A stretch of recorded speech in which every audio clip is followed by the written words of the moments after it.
Monday, August 9, hiatus edition of PFT Live / PFT PM. We'll be back on Peacock and NBCSN next Monday. The crew getting a well-deserved week off in the aftermath of the Olympics. But the Olympics are over. You can focus fully and completely on football as if you weren't focused as much as you could be already on football. But now there's no impediment in the sports world. Forget about those other sports like baseball, and really nothing else is happening right now. So football, it is. Preseason games coming. Some news from over the weekend and Monday morning to keep you up to speed on everything happening in the NFL. Let's begin with something that John McClain of the Houston Chronicle tweeted mid-morning on Monday. Deshaun Watson will not play another down for the Houston Texans. Now, that comes at a time when people like Charles Robinson of Yahoo are suggesting that the Texans are going to try to get Watson to change his mind about wanting out, hopeful that his hold-in will become something more than that he'll return to practice, that he'll be all in with the team, and that the efforts to trade him will stop. What's happened over the course of the past 2 weeks is fairly simple. Watson showed up 2 Sundays ago, actually technically 3 Sundays ago, 15 days ago. The next day, multiple reports indicating the Texans are now trying to trade him. NFL media making it known loud and clear and far and wide that the Texans are ready to trade him. They've been ready to trade him.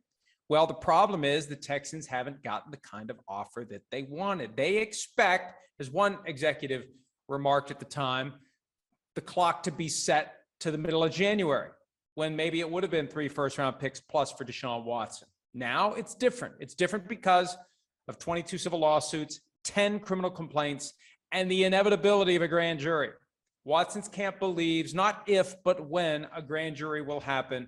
All it takes is one felony indictment, and Deshaun Watson will most likely be put on paid leave and done with football until the criminal case is over. That's what is keeping teams from making the kind of offer that the Texans want. And it should cause the Texans to be willing to take less if they're willing to move on from Deshaun Watson in light of the current uncertainty. Otherwise, you just wait. Wait to see what happens with the criminal process. Wait to see whether there's an indictment. Wait to see whether or not there's a trial. Wait to see how long you have to pay Deshaun Watson to not play football. This year, the price is $10 million. Next year, it's $35 million.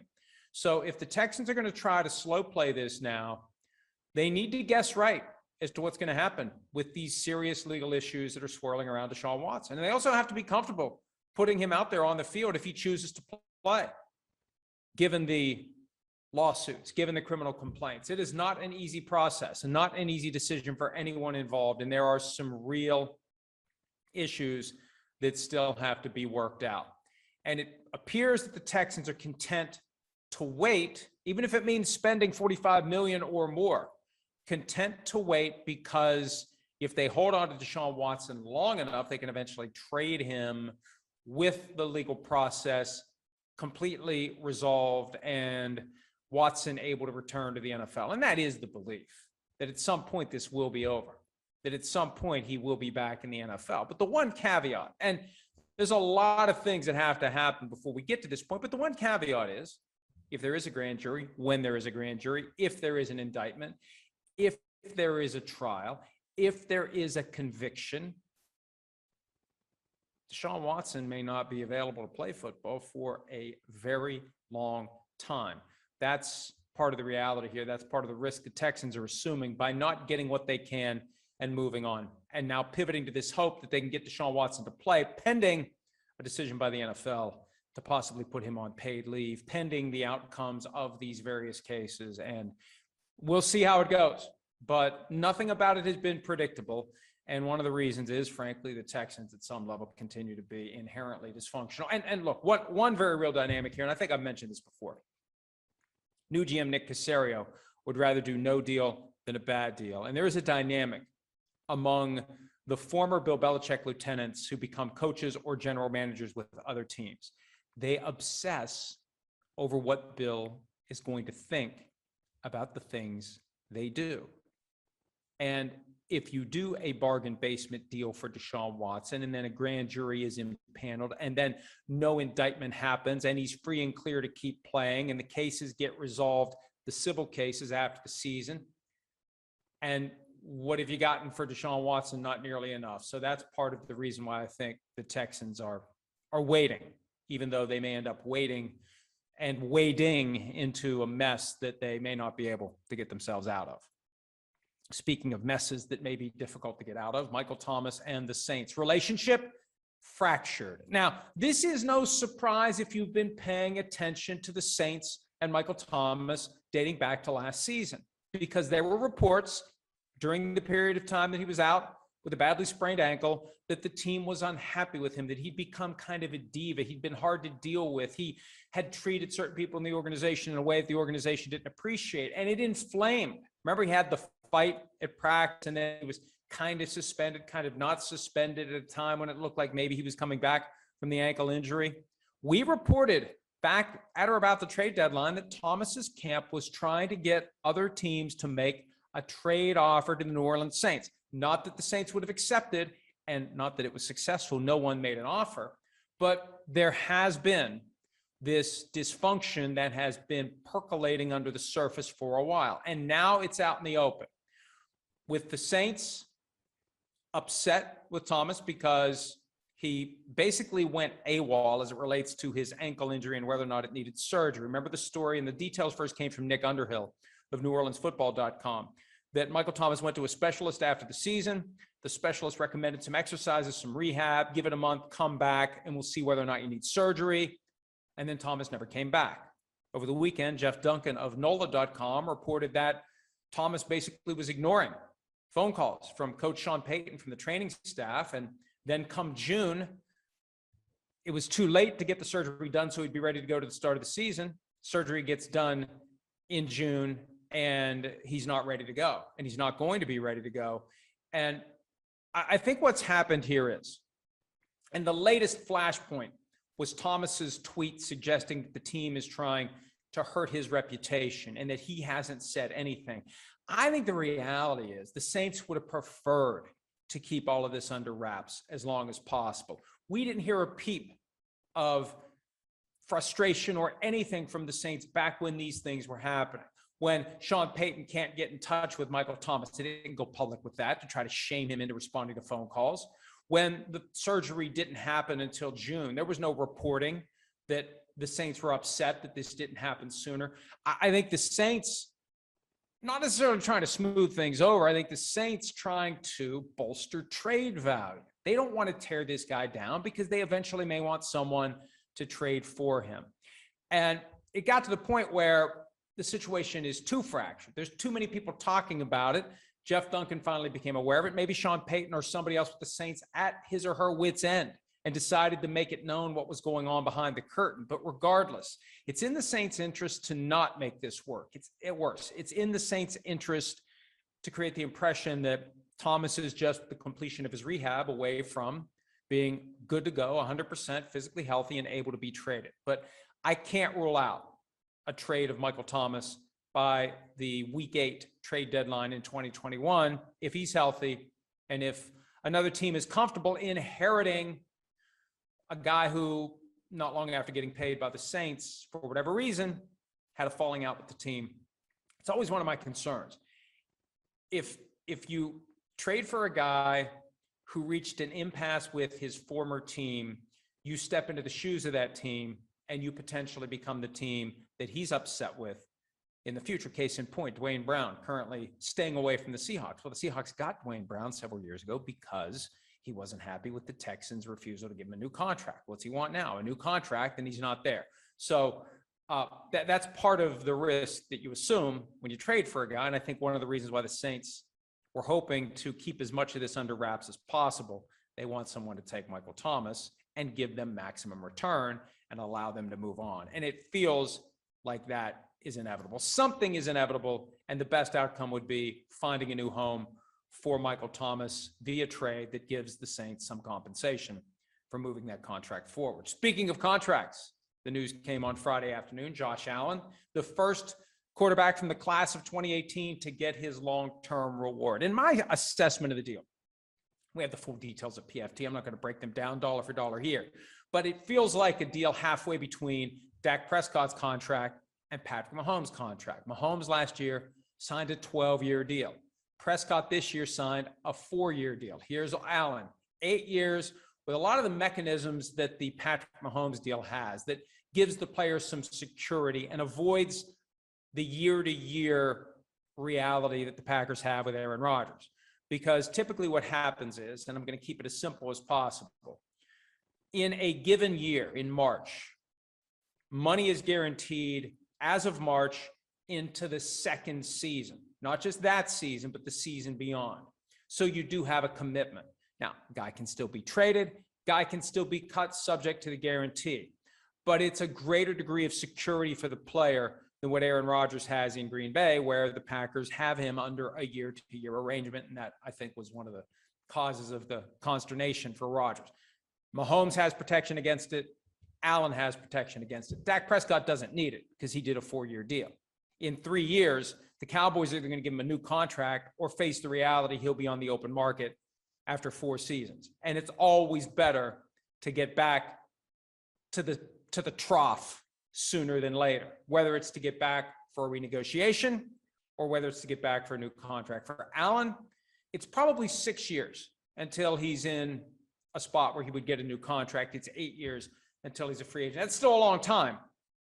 And it would have seemed like a ridiculously long time, but for the Patrick Mahomes 12-year contract. But it shows the commitment that Allen is willing to make to the city of Buffalo.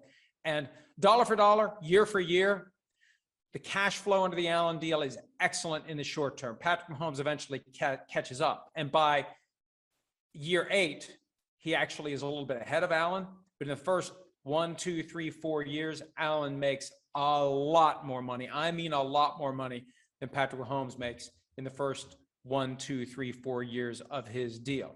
The question becomes, what does the Allen deal mean for the other 2 guys who are expected to get second contracts from the class of 2018, the quarterbacks, Baker Mayfield and Lamar Jackson? I think the Browns are probably going to wait on Mayfield. The Browns will never say this, but my guess is they don't want to end up in a Carson Wentz or a Jared Goff situation where they give Mayfield a long-term deal, and then 1 or 2 years later, they're wishing they hadn't. Now, the flip side is, if Mayfield has an MVP caliber season, it's going to cost a lot more next year. But I don't think we know yet with certainty whether or not Mayfield is on that track. The Bills knew what they had in Josh Allen, and it would have been foolish for the Bills to not pay him now. They knew what they had. The Browns, I don't think they know. And I think that makes everyone inclined to wait. And maybe Mayfield will have the kind of year that makes the Browns say, well, geez, we should have paid him last year. We're going to pay him now. But there's always that risk. Once you pay the guy, there's going to be some regression. There's always that risk. But I think the Bills feel comfortable taking that risk. The Browns maybe don't feel comfortable taking that risk currently. A year from now, maybe they will. Then there's Lamar Jackson, different issue altogether. With Lamar Jackson, number one, not represented by an agent. Number two, Allen has gone before Jackson, and now Lamar Jackson could take a look at that contract and say, why don't we just scratch out Josh Allen, put in Lamar Jackson? Why don't we scratch out Buffalo Bills, put in Baltimore Ravens? And you know what? If I'm Lamar Jackson, that is a pretty good contract. I think I'd take that contract. If I'm the Ravens, I'm not sure that I get myself into these multiple years of guaranteed money well into the future. That's going to be part of this ongoing push and pull. And I think that the Ravens are going to try to distance themselves from Josh Allen's contract. I think the comments from John Harbaugh on Monday that the Allen deal doesn't mean anything to Lamar Jackson, it doesn't increase the urgency or whatever, I think that is an indication subtly from the Ravens that they're not all that thrilled about the prospect of Lamar Jackson saying, just give me the Josh Allen deal. But that's quite possibly what will happen. And maybe Lamar Jackson doesn't get a deal done.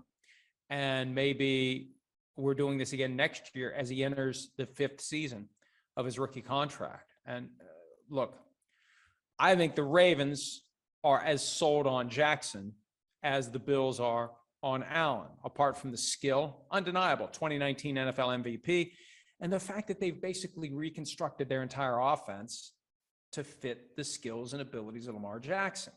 They're all in with Jackson. The longer they wait, the more it's going to cost. The problem is, and no one from the Ravens will say this because I feel like they're trying to defuse a bomb here. They're delicately clipping wires. And you don't want to say the wrong thing. You don't want to make the wrong move because you're dealing directly with the player. And you don't want to piss the player off unnecessarily and inflame the situation. And the balance is, and we've made this point before, you don't want to do so great of a deal for the team, taking advantage of the fact that the player isn't represented.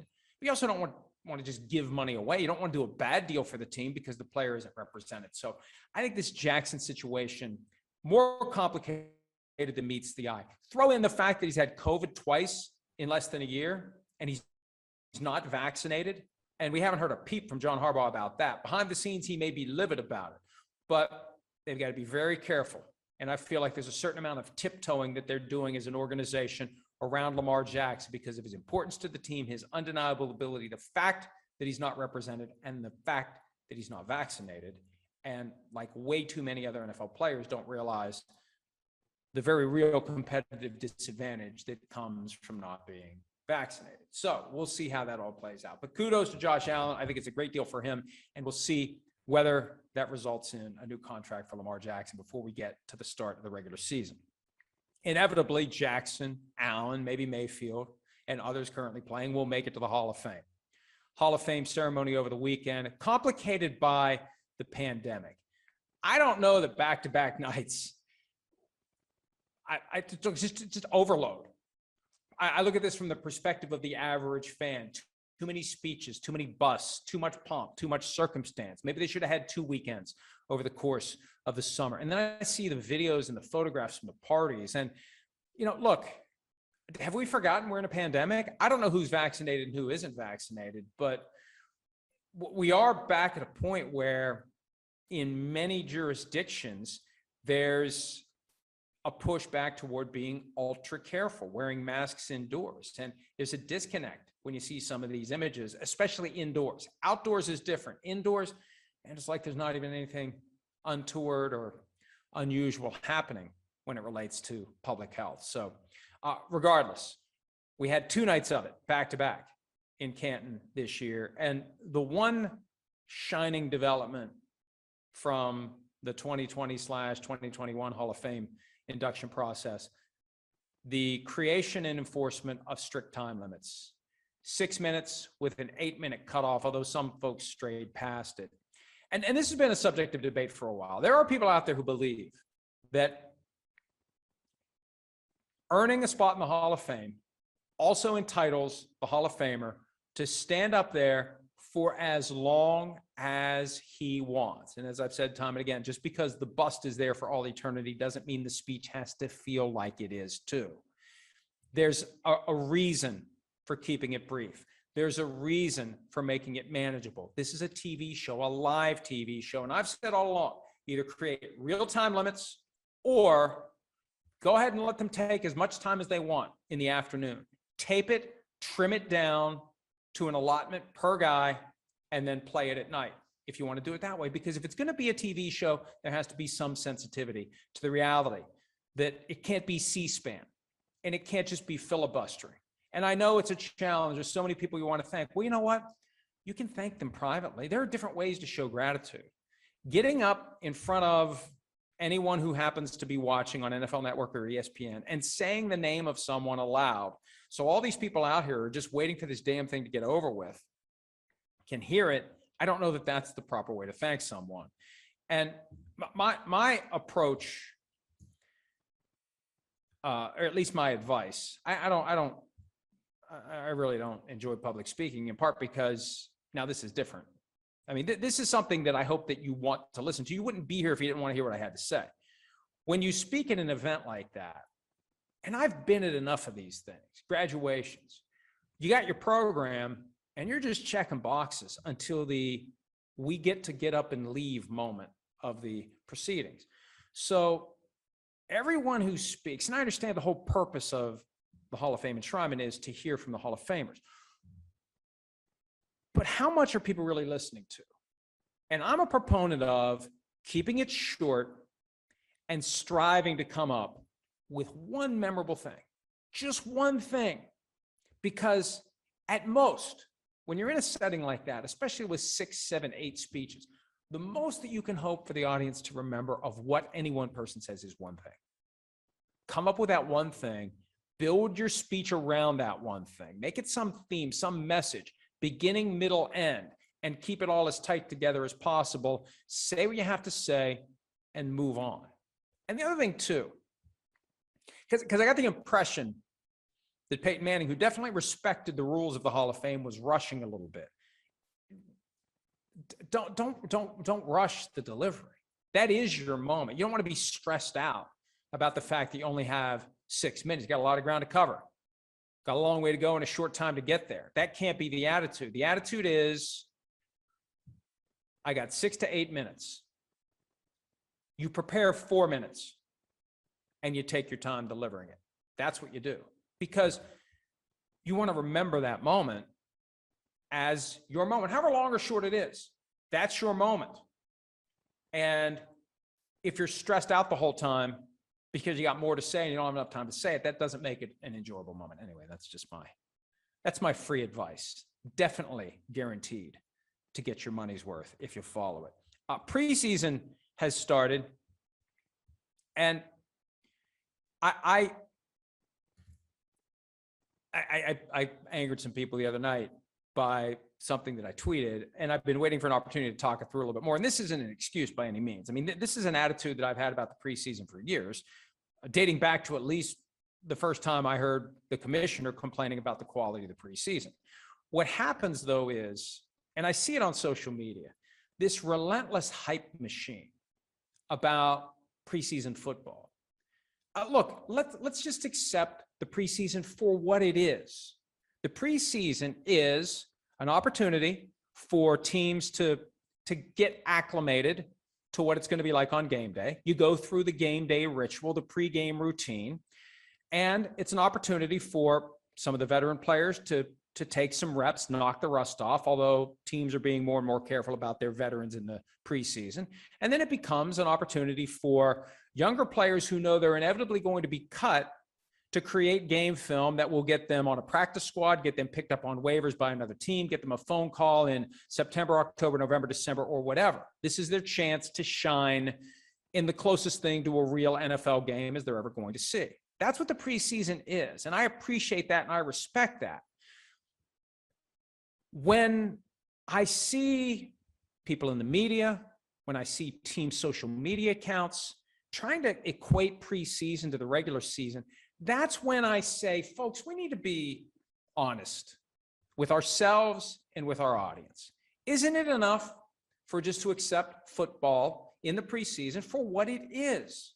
It's not regular season football. The commissioner repeatedly has said it's not reflective of the high standards of the National Football League. Now, part of his reason for doing that was to say, we'll give up one of the preseason games and have an extra regular season game. And I guarantee you they stuck with 3 this year instead of 2 because they want to hold that ability to go from 3 to 2 as leverage and as the trade-off when the regular season goes, as it will, from 17 to 18.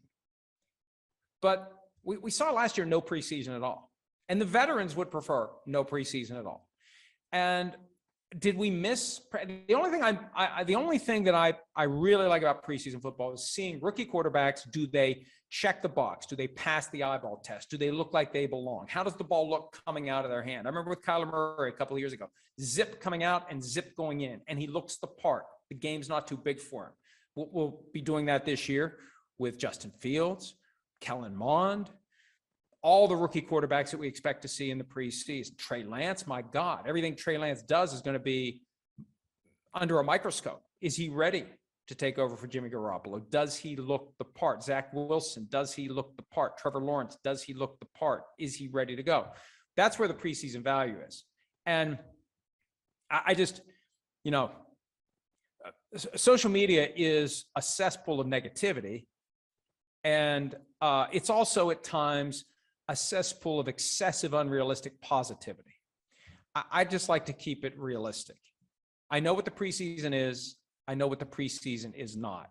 And I reacted the other night, frankly, to the fact that I saw all these people acting like the return of preseason football was somehow the same as the return of regular season football. And we know that that's not the case. We know that last year, the disappearance of 65 preseason games meant nothing to the product that we saw come September when the real game started. So that's how that all happened. And look, hey, people get upset. I had some former players. Look, I understand why they think that I was saying what I was saying, and I own what I said. But my point is, sometimes that hype machine just irritates me because it crosses the line into snake oil sales.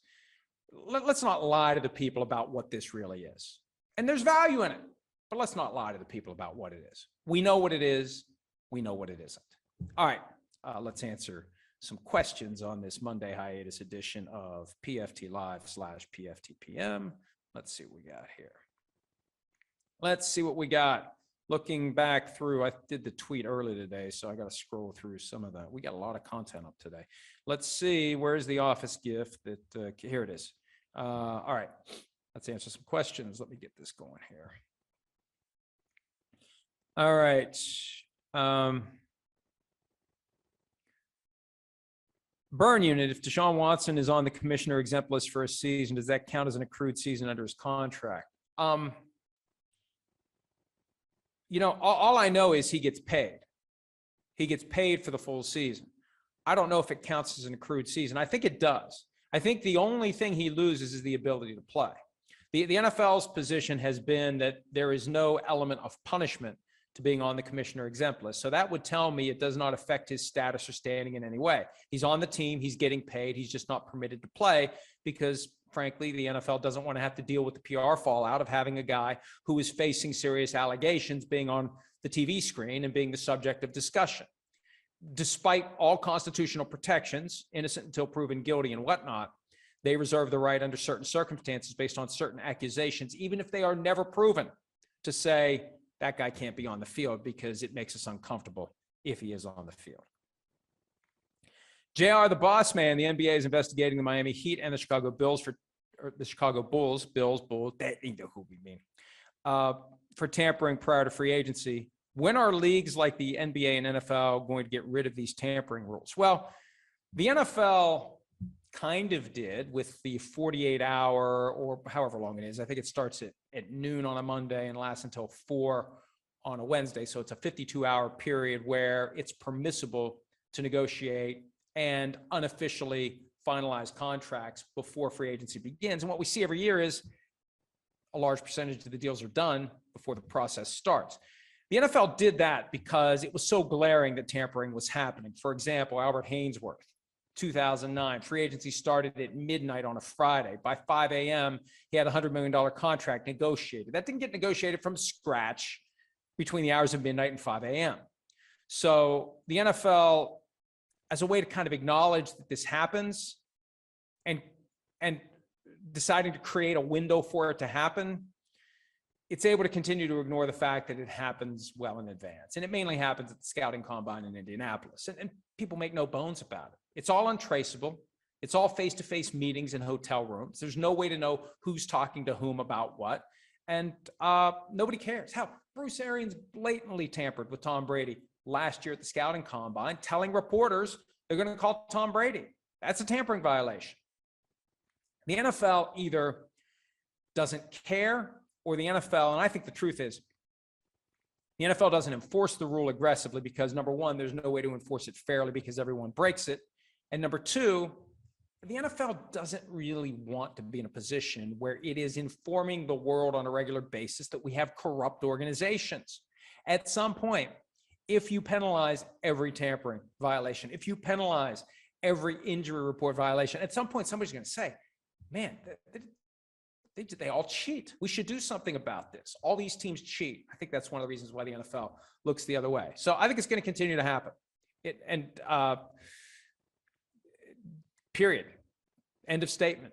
They're not going to do anything to change it. And I don't know anything about the NBA situation, but in the NFL, unless somebody is over the top, clear, blatant tampering, kind of like Bruce Arians last year. Even then, I don't know if the NFL is going to do anything about it. All right, what do we have here? JR, the boss man, what do players need to do to understand contracts better and not just trust what their agent or the team says so they won't sign a deal that the market bypasses in 2 or 3 years and then be upset and wanting an adjustment to the deal? This is the Xavier Howard situation. And kudos to the Dolphins and David Cantor, who represents Xavier Howard, for coming up with some sort of a middle ground where he can return to the team or at least return to practice. He was holding in, not holding out. This is a dynamic that happens from time to time in the NFL. And the Dolphins were guilty of it with Xavier Howard. The window opens on a second contract. The team swoops in, cobbles together a deal that looks good for now. And what they did was, with a 5-year extension, they loaded up the money in a way that made the new money average just a hair above Josh Norman, who at the time was making $15 million a year. They got Xavier Howard to $15.05 million per year in new money. I wrote about the problems with the deal at the time. Agent wasn't happy about it. Oh, well. But that new money analysis can be used to really warp the value of a deal.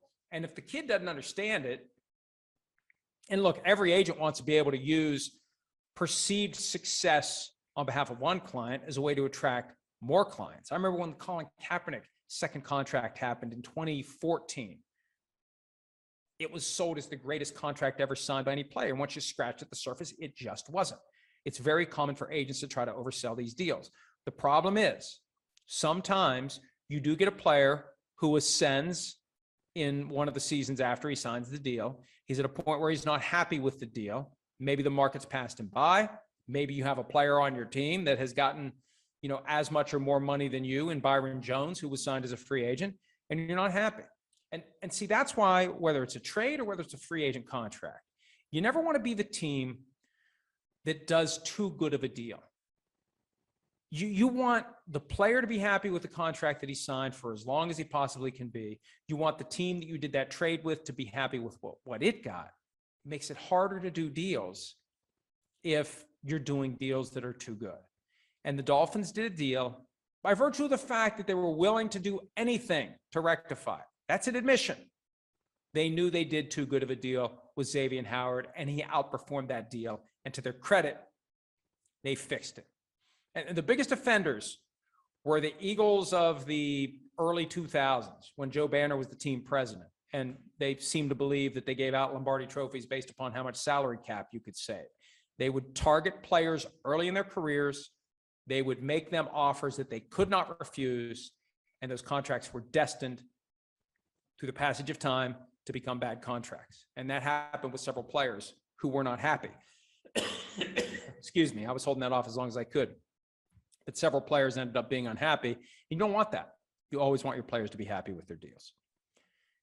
V. Vennett at Vennett, Virginia. Can you ask Tony Dungy why the Vikings didn't draft John Lynch? His former college coach, Dennis Green, could have drafted him in the 3rd round of 1993. That's an interesting question. I don't know the answer to it. But you know what? That's the second player, at least, that Dungy benefited from who was passed on by the Vikings, because Warren Sapp, 2005, 1995, man, time has flown. 1995, excuse me. Tony Dungy was the defensive coordinator in Minnesota. Was it 95 or 94? 94, I think. He became the Buccaneers head coach in 95. But in 94, the Vikings passed on Warren Sapp, and the Buccaneers took him. And Tony Dungy benefited from Dennis Green and company passing on Warren Sapp. Lefty Big Guns, do you have any information about the Raiders situation and the sudden departure of multiple staff and players? I don't, other than it's weird, it's odd. I mean, you've got several players who have retired, and you've got several front office people who have left. We don't know why any of them left. The team president left. The guy who got the new stadium built left just as we're getting ready to put people in the new stadium. It's odd. I don't know what's going on. And there's been no reporting about what really happened behind the scenes. But, sorry, it's not normal behavior for this to happen. So it suggests that something's not right. Something's not happening properly in the football team as it relates to the business side. In the football operation, guys retire all the time. I think it's two different things. But if there is dysfunction in the organization, it can affect both sides. But we'll just wait and see. Look, I know there's some vague sense that the Raiders are going to turn things around this year. Look around the AFC. 9 strong contenders, and the Raiders aren't one of them. It's going to be tough for the Raiders to get to where they need to get this year. At Burn Unit, when do you expect there to be a grand jury for Deshaun Watson? I don't know. All I know is his camp believes it's inevitable.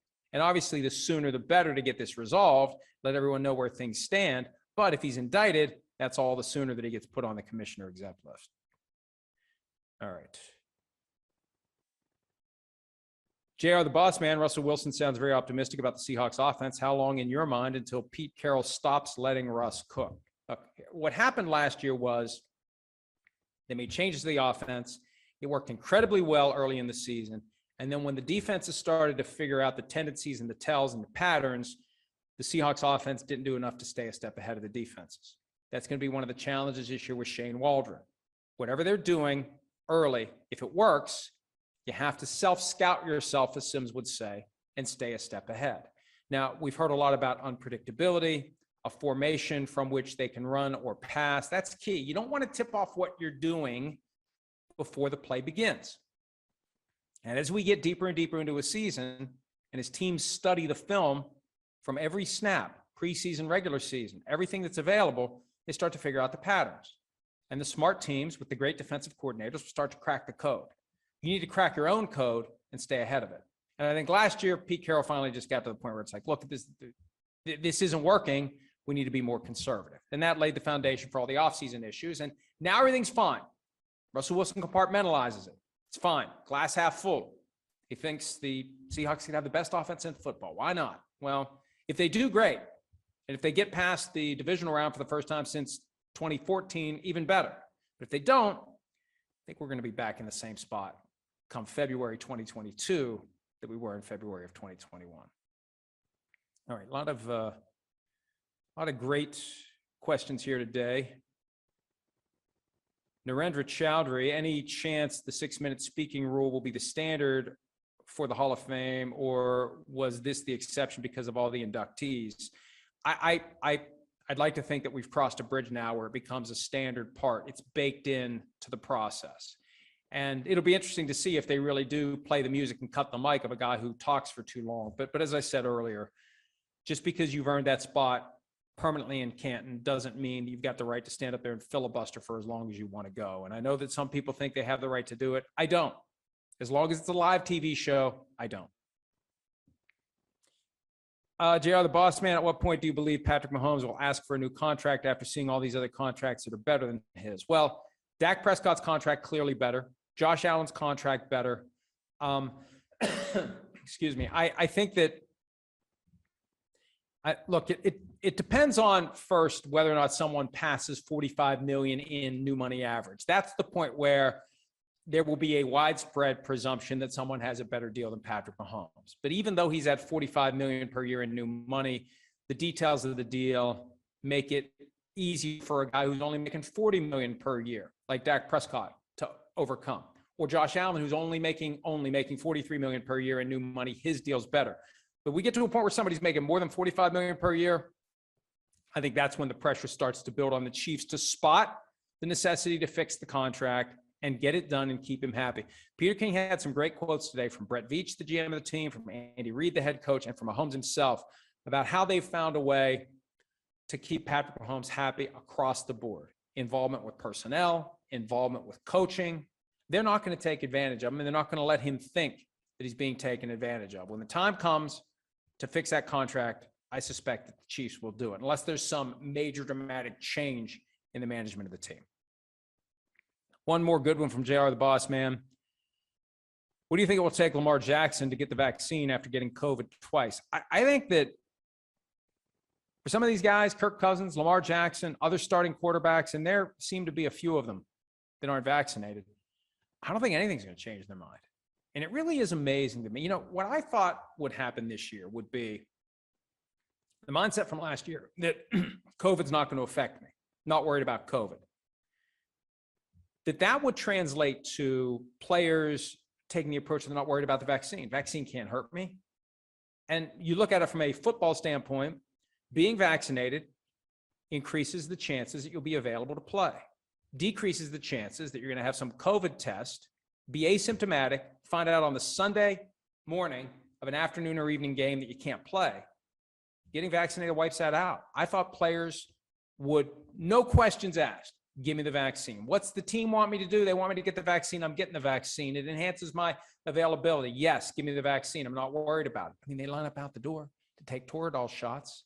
And we know that there are long-term serious health effects potentially arising from Toradol use. Back in the rampant days of steroids, everybody knew there were long-term effects, but they needed to do it now to ensure that they could play. Getting vaccinated increases your chances of being able to play. So even though Lamar Jackson's had it twice, even though other players who haven't had it, but should recognize the connection between getting vaccinated and being available to play, they say no. It's not changing.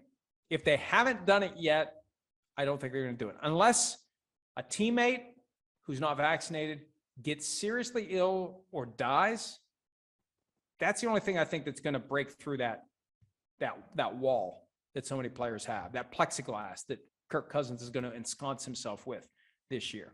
Now, we're 3 weeks away from the roster cuts down to 53. There's a graduated process this year. It's not all the way at once, but 90 to 53 will be completed on Tuesday, August 31. It'll be interesting to see what the vaccination rates are on the various teams once we get to 53. As I've said before, I always thought the vaccination rates would go up. There's a chance they're going to go down. There's a chance that the holdouts are all guys who know that when it's time to cut the rosters, they're not going to be released. We'll see how that plays out. All right, I should wrap this up, but there still are some pretty good questions here.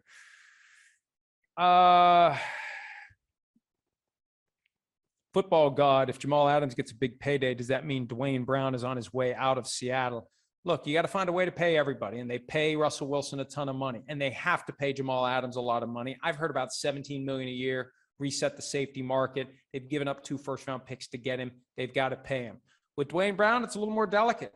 You had Trent Williams get, what, $22 million, just a little bit more than David Bakhtiari this year. It's going to be a little more delicate.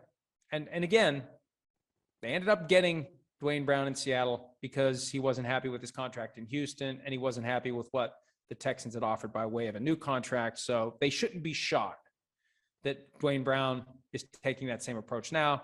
And just like they shouldn't be shocked that Jamal Adams wants to be paid dramatically more than the current top safety at a time when they've given him all the leverage, traded for him, gave up the 2 first-round picks, and didn't insist on getting a deal done then.